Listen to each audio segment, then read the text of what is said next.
It's all good for right now. Okay. But some won't be up there. I just wanted to make sure. That was loud and clear. All right. First, I would like to present you with a book. Not that you don't have enough books, but this particular book was written by a friend of Thomas Becket, and he wrote it for Thomas Becket. For Thomas Becket didn't have, in this author's opinion, enough intellectual self-defense to do what he was doing, and he was trying to help him out.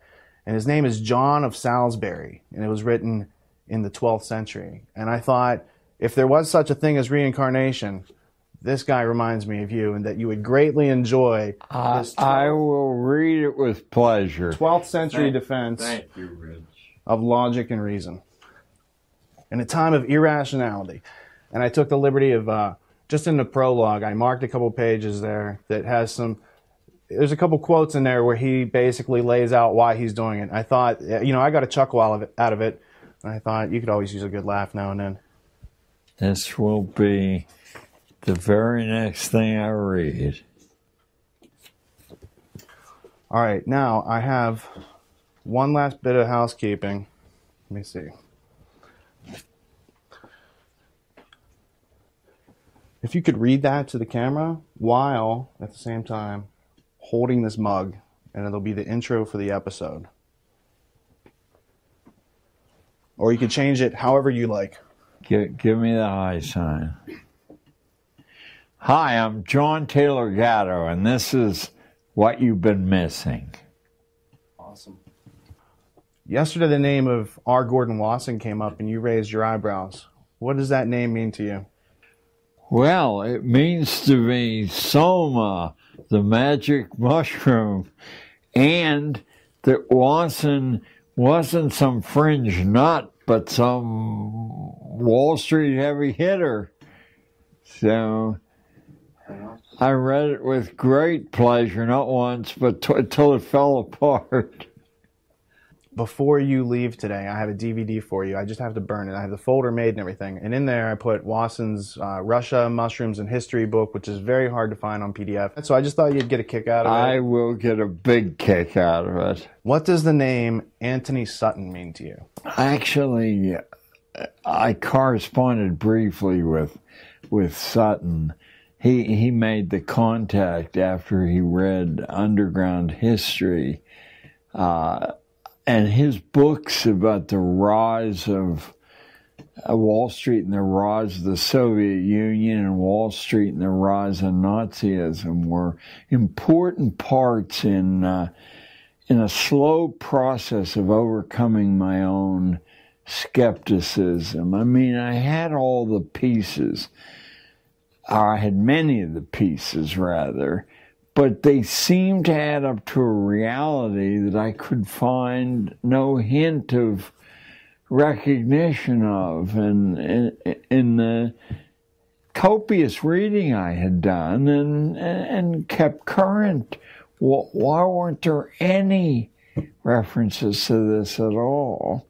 Or occasionally when someone like Ramsey Clark would seem to breach the wall of security, Ramsey was toast. He was marginalized. No one ever mentioned Ramsey again. He wasn't a guest on any show. Well, the same thing happened to Sutton, because he worked for the Hoover Institute at Stanford University, which is very prestigious.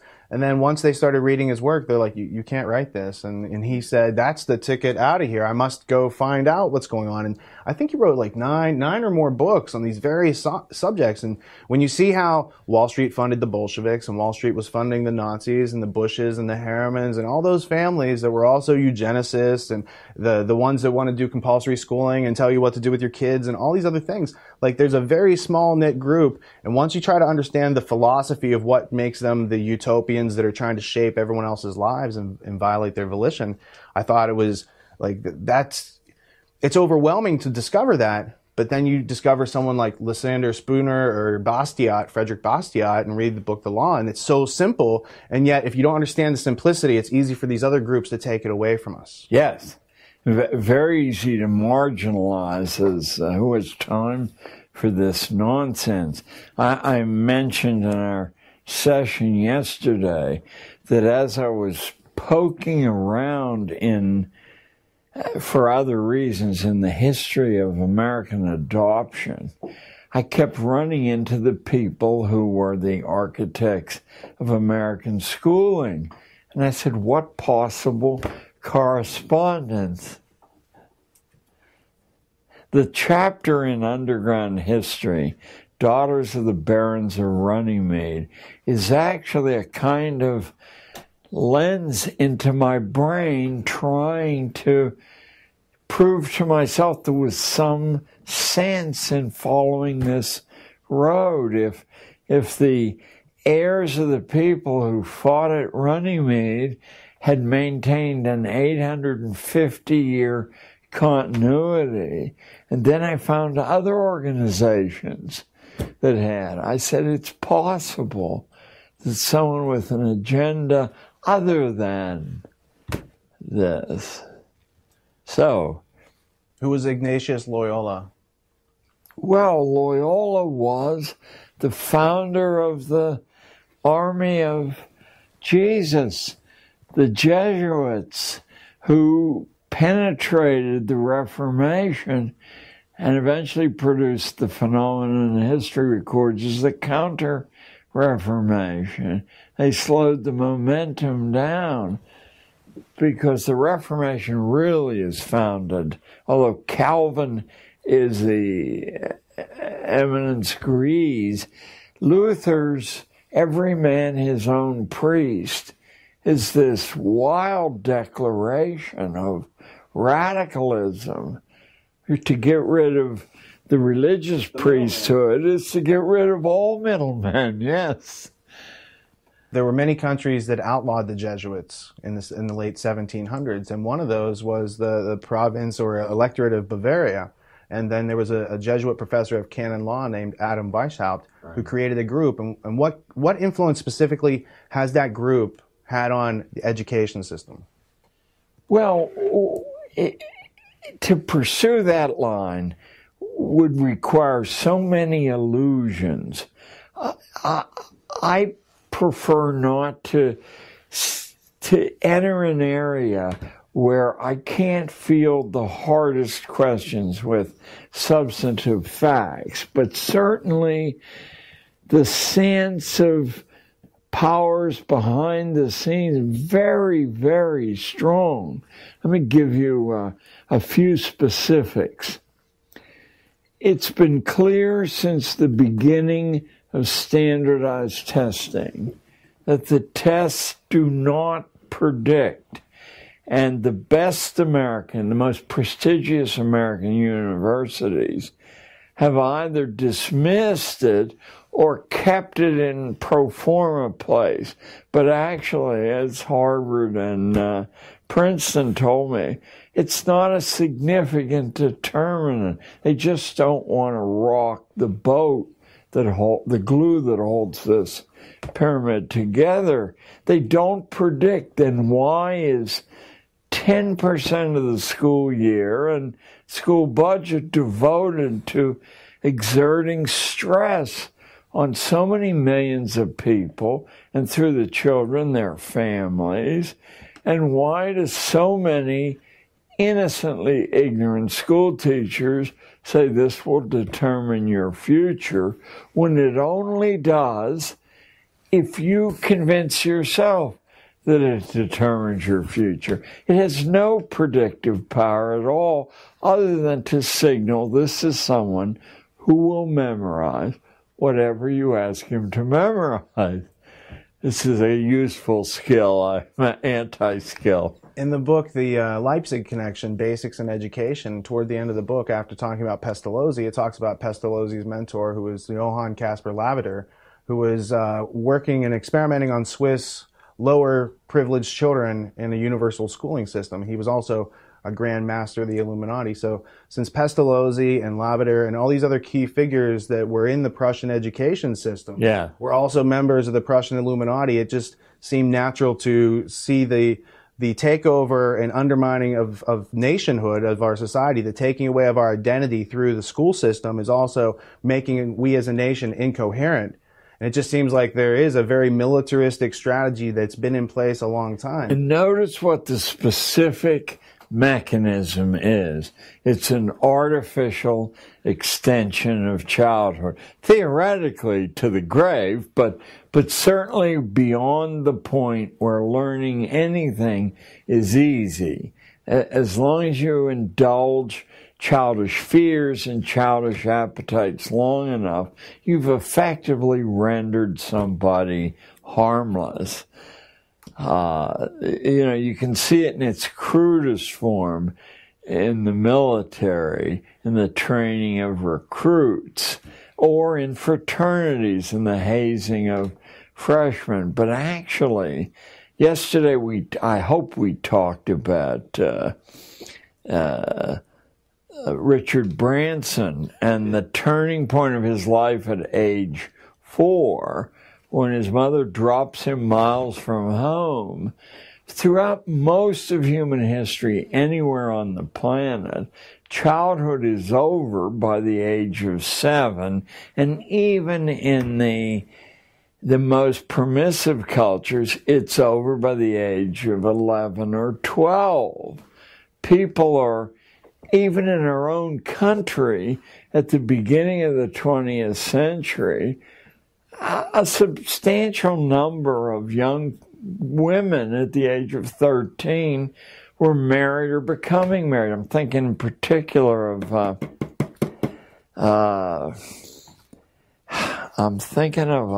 18-volume history of the world that used to be, for 20 years, the premium of Book of the Month Club, written by a husband and wife team.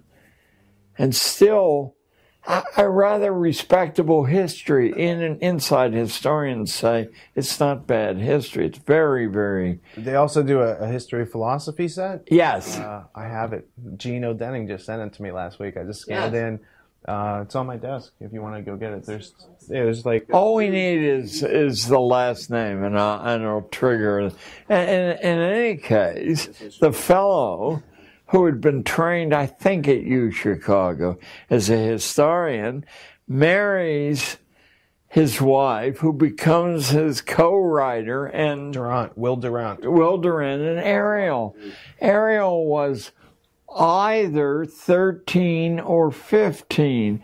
There's a dispute on the internet about how she wasn't older than 15, and I suspect she was 13 when they married. Was Will some form of sexual oppressor? No. Instead of going to junior high school, Ariel studied professionall historiography and its protocols.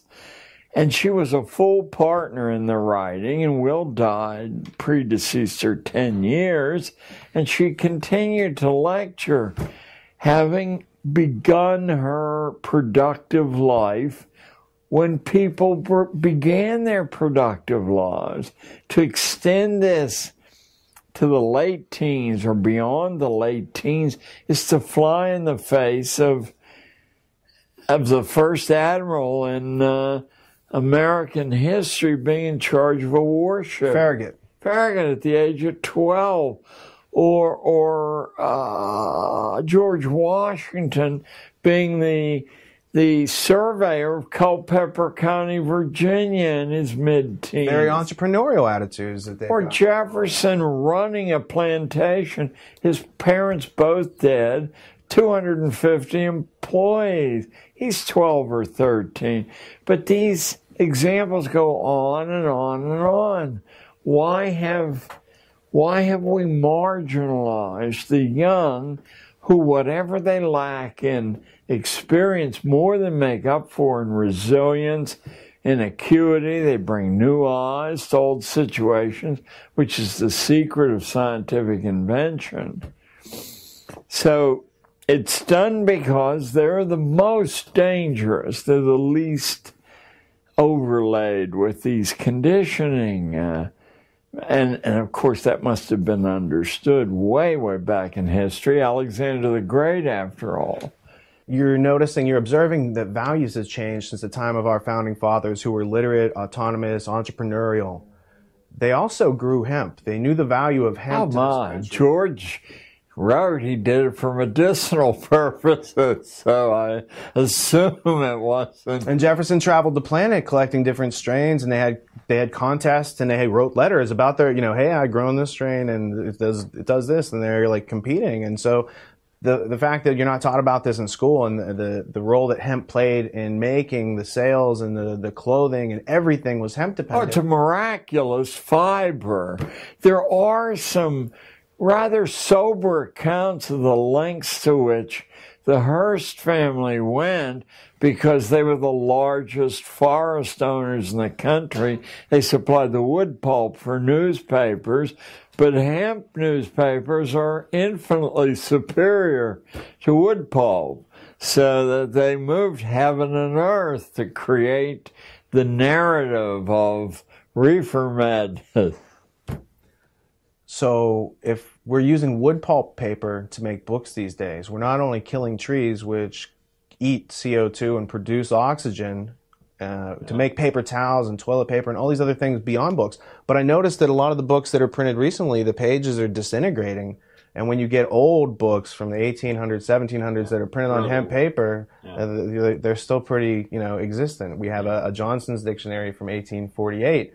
And it's not printed on the same wood pulp acid, paper that we have today. So can you comment on, they undermine education, but they're also undermining just our ability to get our hands on the books to educate ourselves, closing libraries and using types of paper that, basically turn to dust. Oh, yes. And there's been, since I've been in college in the 50s, there's been a prevailing wise guy ethic that you don't actually need to read these old books because there are plenty of abstracts, digests of these old books in existence, and that will give you the guts of the old book. Well, let's take Marcus Aurelius's Meditations.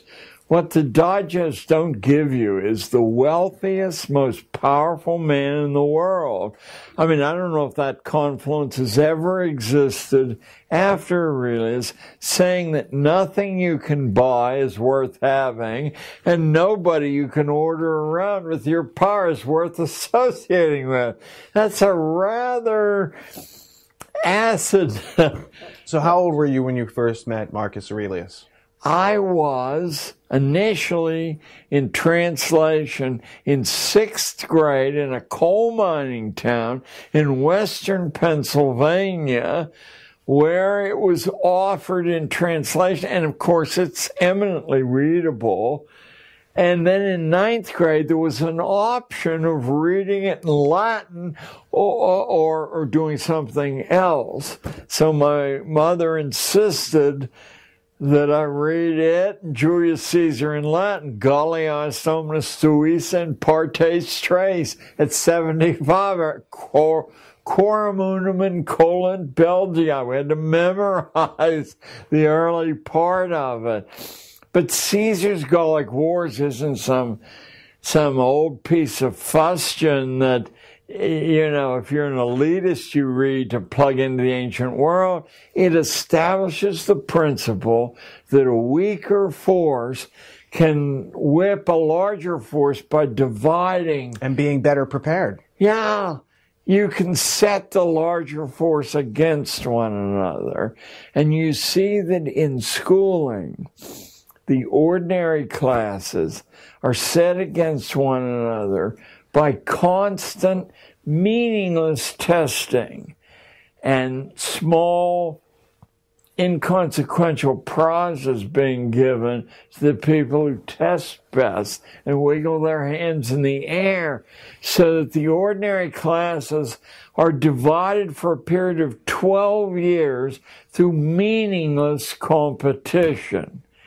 I noticed when I was in basic training in the Army and was told that I was going to learn in 3 hours how to take a rifle with 57 parts of blindfold and put it back together. I knew that I could not do that. I knew I could not do that.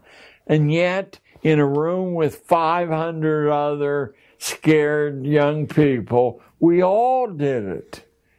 And they didn't say, and he finished first. You know, the important thing is, what do we learn that's enhanced by competition? I mean, what real do we learn? It gets in the way because now your rank becomes a factor rather than the quality of what you've learned. I made these ideas clear to 13-year-olds at all times and found that after about 90 days, they became as addicted to ideas and the whys of things as I was. Whenever a new idea would emerge in the classroom, this is quite literally true, I would grab a piece of chalk and write it on the wall. I'd climb a ladder and write it on the ceiling. Inside of that first 90 days, there were hundreds of digests of ideas everywhere, on the floors when there was no room left, front, back, sides of the room. I had world maps and national maps, and I could leap up and point to the origin of the idea as we know it, or simultaneously they came. As I say, it was roughly 90 days when classes that were considered the stupidest, people who'd never eaten off a tablecloth in their life, were actually, they were hot to talk about ideas. We couldn't have that. How could we maintain the social order and the economic order if we had people who became fully alive when they were young and could get up when they're knocked down? You know, I think a lot of the problem, it's very easy to assign this completely to sinister motives, and there are certainly sinister motives at work, but I think part of it is the problem of how we would manage a society that didn't require managing. And I don't think anyone's been able to solve that problem. The early America probably did it better than anyone we have easy access to. Well, because I think it's not about anarchy. Anarchy is just a void or a vacuum of government. It's about being autonomous. And if you take away the government, it doesn't automatically give people critical thinking or the self-reliance that they need and the compassionate communication that they need to work together with other people to achieve goals. Right. So, in your explanation of how you learned the most powerful lesson of doing the impossible, you knew you couldn't do that. And after an hour or so, you had just done something that you knew you couldn't do. I knew I couldn't do it. You took that experience and you taught younger people that they can do that because now they have more years. You had to be at least 18 to be in the Army. Now you're teaching 13-year-olds that the things that you know you can't do, you don't really know that. Right. And you need to get that up here first. Right. So the question that I would follow up with is, in your third interview on Gnostic Media with Jan Irvin, I heard you mention these words, trivium and quadrivium, and I thought it maybe is something that was off your radar, but you spoke eloquently about it. And so where do you have familiarity with the trivium and quadrivium, and what does it mean to you? I went to Jesuit boarding school in third grade, so I'm between the ages of 7.5 and 8.5. years old, and the curriculum, reflecting back on it, which I first began to do 15, 20 years ago, the intellectual diet was not modified in any way for our tender years. And the devices of discipline and motivation that would be used in an authoritarian world, they were not chary of using, but I do believe that their hearts were in the right place. I remember being humiliated. I told you privately about this yesterday, by a Jesuit brother from St. Vincent's College, which is across the street from Xavier Academy, where I went and was beaten on a daily basis by the Ursuline nuns, sometimes for mispronouncing French there. But the brother was talking to us in the middle of the Second World War about the causes of the First World War. And he had written a list of causes on the board. I had a magnificent memory before drink intervened. And he said, could somebody face the back of the room now and tell us all the causes? And I, with my memory, I did, word for word.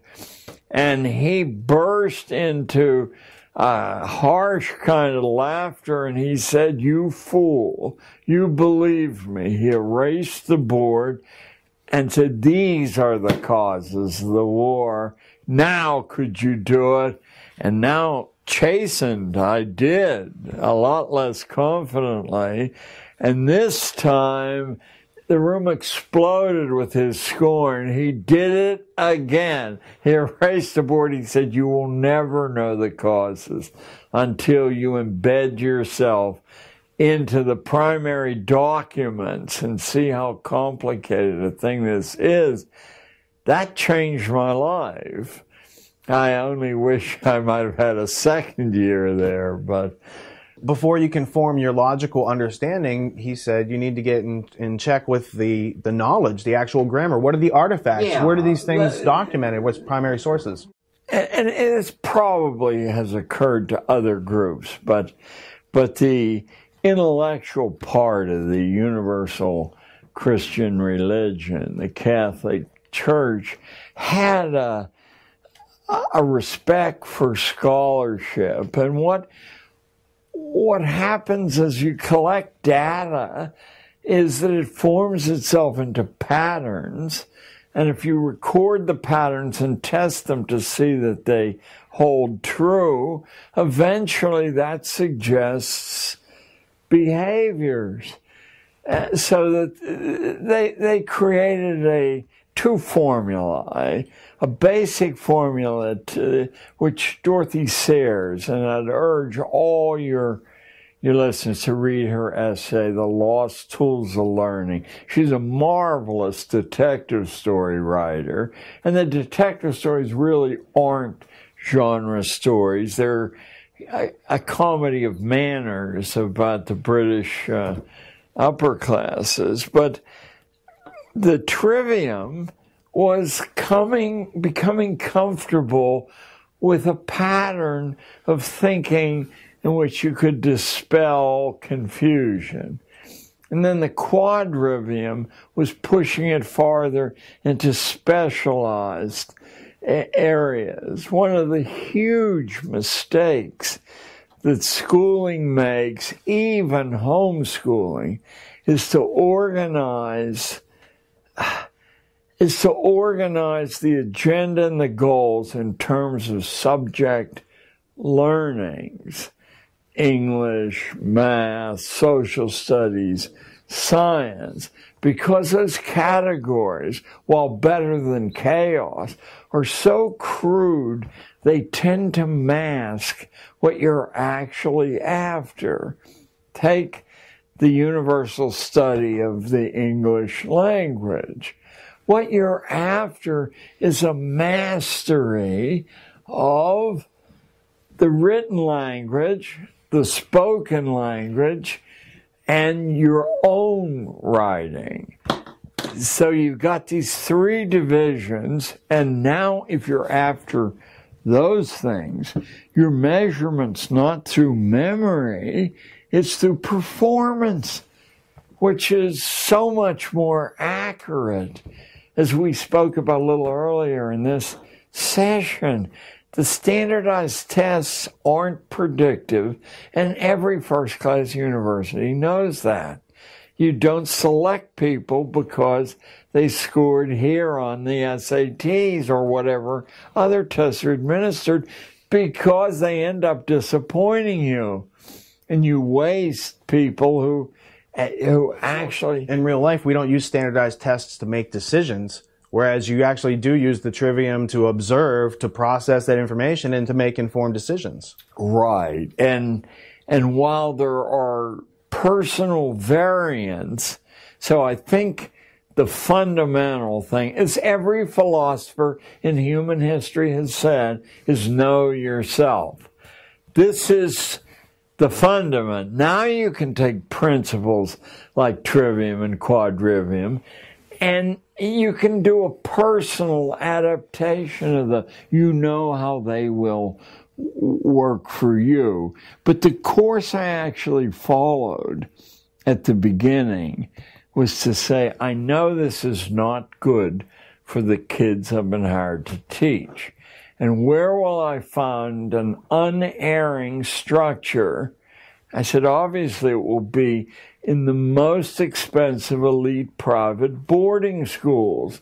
So I made a 10-year study, although it paid off at the end of the first year, and I distilled the 12 secrets of the boarding school curriculum of power. Now I'm talking about not private schools versus public schools at all, because most private schools follow the template that public schools laid down. I'm talking about the inner circle, 20 or so. Let me just name a few of them. I'm talking about Groton, where Franklin Delano Roosevelt emerged. I'm talking about St. Paul's, where the senator from Massachusetts who ran for president, the tall, skinny guy, John Kerry, emerged. I'm talking about Andover, where the Bush family went. I'm talking about Choate, where John F. Kennedy emerged. I'm talking about one that not one person in 10,000 has ever heard of, Episcopal in Virginia, where John McCain, the populist, give me a break, emerged. I learned about Episcopal from the sports section of a newspaper. I'm looking for the next Pittsburgh Pirate defeat, and suddenly I see a tiny item that says at the homecoming football game for Episcopal Prep School in Virginia, 25,000 alumni showed up. I said, wait, it's got to be a misprint. I mean, I can understand 1,000, 25,000 people came from all over the world for a high school alumni game. So now I start to look and I discover that Episcopal, it's the naked revelation of the importance of religious tradition in upscale education. Over half of the elite boarding schools in the country, and all of the inner circle ones, are grounded on religion, almost all on the Anglican religion, which isn't faith-based. It was put together by committees arguing about what must have been in God's mind. But also there's a respectable number that are Quaker-based. Now here we're talking about a tiny fraction of the population, no more than 100,000 people. It's produced in the 20th century 2 presidents. How is that even possible? Statistically, what would a bookie say the odds of this little splinter group, who we all are taught are innocent and unworldly and pious? Well, so anyway, so I got the 12. So I'd like to, if possible, go through a few of these because I adapted them instantly to Harlem kids and almost immediately began to produce results. It was roughly 90 days because at first Harlem kids don't believe that anything useful to them is going to happen in a school.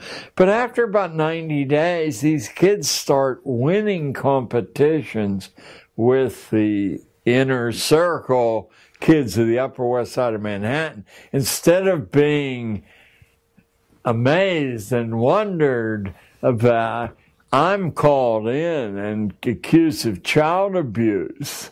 What on earth are these people doing? You must have written that for... I said, I will confess, I corrected the spelling and the punctuation. But that steel trap set of ideas proving the case is not mine. I'm not up to that standard there. So I began to get hot water ever since. Let me share a few of these.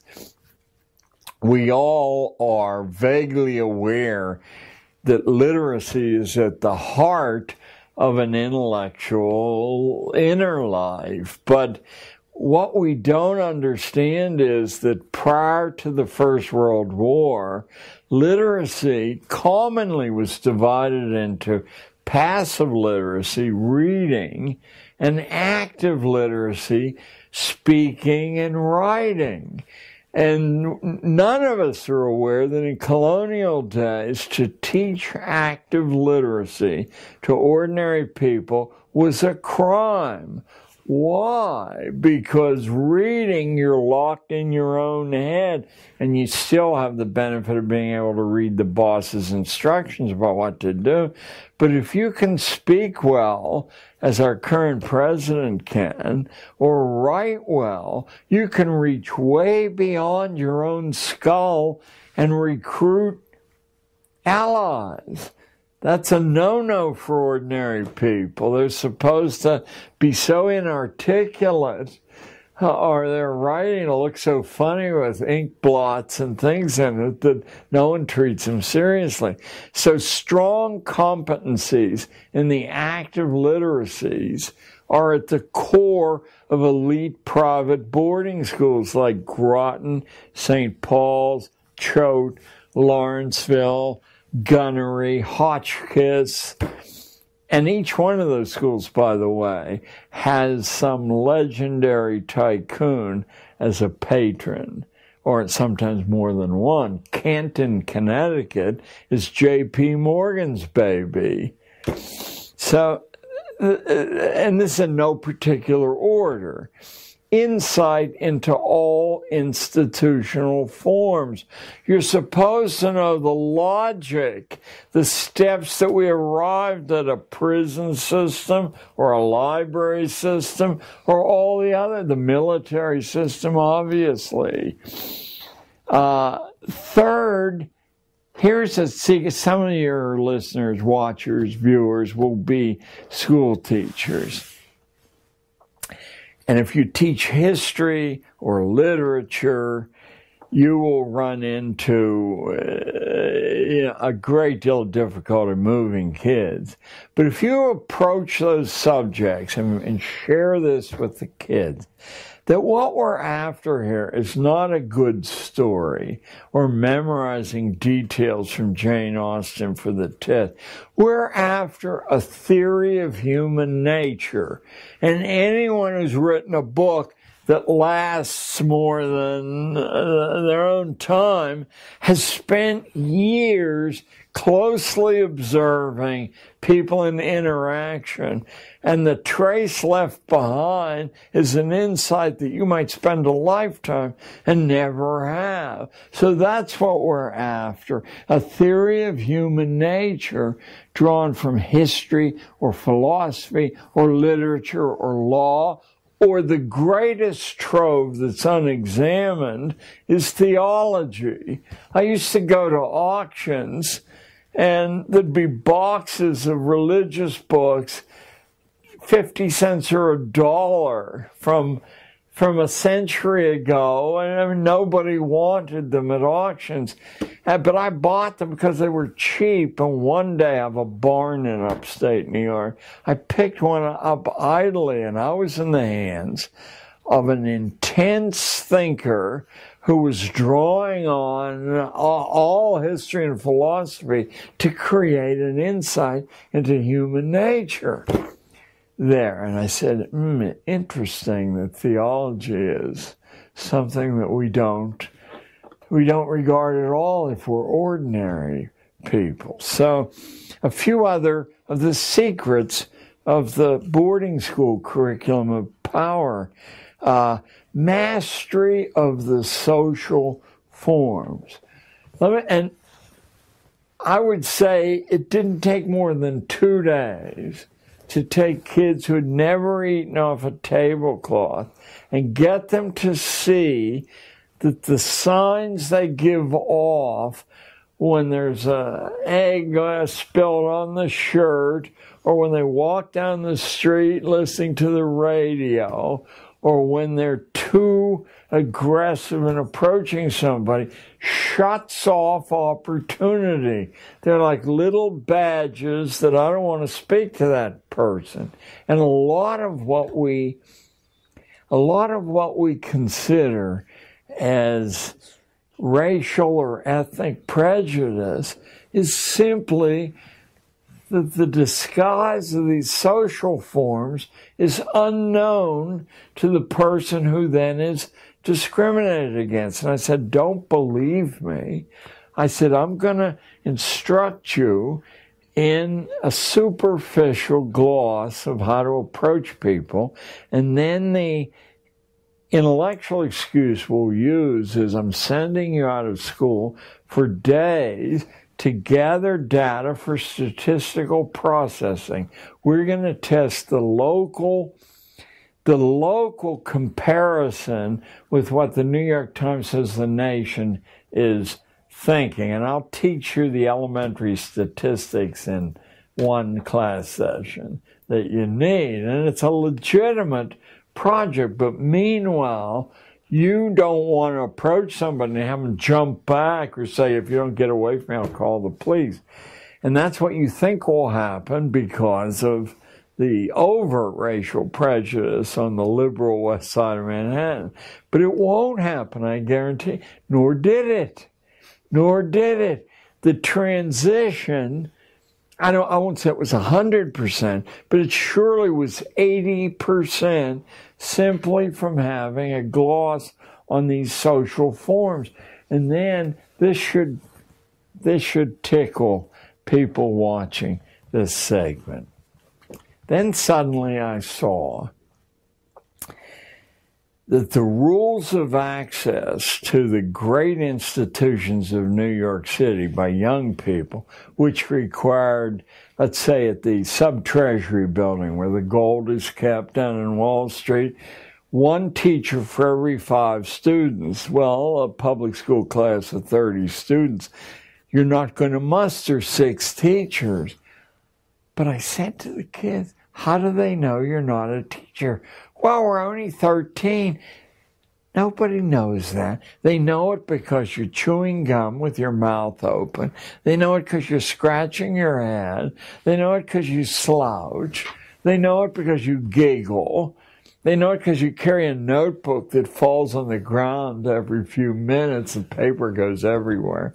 Why don't we master what a college student, who could be a student teacher, what signs they would give off? They'd carry a clipboard. They'd cock it at an arrogant angle on their hip. They would be slightly nasty in taking attendance every few minutes, or saying, when your mother hears about this, Jack. I said, let's see if we can pick 5 people out of this class and penetrate security at the Sub-Treasury building, at the mayor's office, anywhere. We were never caught. Not once. Now, the Bronx Zoo says 1 for every 15 kids. But how are you going to even get 2 teachers to take kids to the Bronx Zoo? Well, it's easy if the kids can shift from being 13 to being arrogant college student teachers. Never caught in 8 years of doing this. Well, that's real self-esteem. It gives them real confidence from experience. And to be able to go into Columbia, sit in the back of a class, and see what college is like before you have to go to college takes away a lot of anxiety. Now, I don't know why you said that, but okay. We were only 20 blocks from Columbia, and I have a degree from Columbia, so I understood that the law school classes there are 300 people in these banks of seats. And the only way, no one takes attendance there. Your grades on the test are evidence of whether you've been attending or not. But if you sit there slouch and pulling gum out of your mouth, yeah, someone will say, who are you? Never caught once. So our age, this artificial extension of childhood that we talked about at the beginning of this particular session, is a secret of crowd control where people become their own prisoners by adopting the cultural signs that they're immature or they're not of our group, and simply by seeing these things as languages. There isn't one English language. There are 10 that are modified according to the, and someone like Obama, how, I'm not sure, they understand this and they can shift effortlessly from one idiom to another. And I would say that to the kids. I would say, look, here's why you're reading English poetry. Now, there are a lot of reasons, but here's why we're doing it. You're going to find that the ordinary unit of meaning in the English language is 3 hard stresses long, or sometimes 4, but often it's 2, 3, or 4. But as you enter the realm of intellect and you have more to say or more nuances to say, you need larger units of meaning. 5, that's iambic pentameter. Even 6, that's hexameters. There, the Greeks used 7 septameters, and I want you to feel that, and you'll feel it by reading and memorizing some of this poetry. You'll have the models built into your head to shift back and forth according to your audience there. Shakespeare, to the ignorant, writes iambic pentameter lines. And one of the reasons you don't want to even look at Shakespeare is all the lines seem to be pretty much the same length. But I'm going to teach you something that he knew 4 centuries ago. It looks like they're all the same length, but there's a breath pause in this speech after 2 hard beats. The next breath pause is 12 before you've delivered your meaning. 3, 4. There's this inner jazz at work underneath this regular pattern. You can learn to do that. Once someone exposes the secret to you, that's half the game. And the other half of the game is simply building the models into yourself so you don't have to think, now here. And yet we used an exercise that, if I tell you, immediately turned horribly dull writers into at least modestly interesting writers, and it's totally mathematical. I said it'll take you a while to incorporate what I just said. So what I'm going to ask you to do is write 1 to 20 on 20 pieces of paper, put them in some sort of container, and draw them out at random, and then list what you've drawn out at random and now I said, now you're going home, not for homework, but to learn this massive skill, and you're going to write a paper on X subject, and if 1 is the first number that came out, the first sentence will be 1 word long, 1 beat long, and if the second one's 20, it'll be 20 long. Immediately, remember, I had to read 120 of these things at a time. And one of the reasons they were horrible is everyone had either a 3 or a 4 unit or a mixture in there. Now they had the kind of jazz that readers aren't completely conscious of, but they record as something interesting about, even when he's writing about a milk separator. And you as a filmmaker, remember Eisenstein's film of the peasants watching milk being separated on a Russian farm in the 1920s. Why is it so awfully interesting? Because he understood things, that the eye is looking at the movement of light around the screen. It's looking at entrances and exits. 13-year-old kids from Harlem can master these secrets just as well as 25-year-old Harvard students can. And then they become preternaturally sophisticated. What on earth? How do you know these things? Because they're our birthright. We're biologically equipped to learn this way, unless somebody sticks their oar in and intervenes and says, read Jack London and memorize.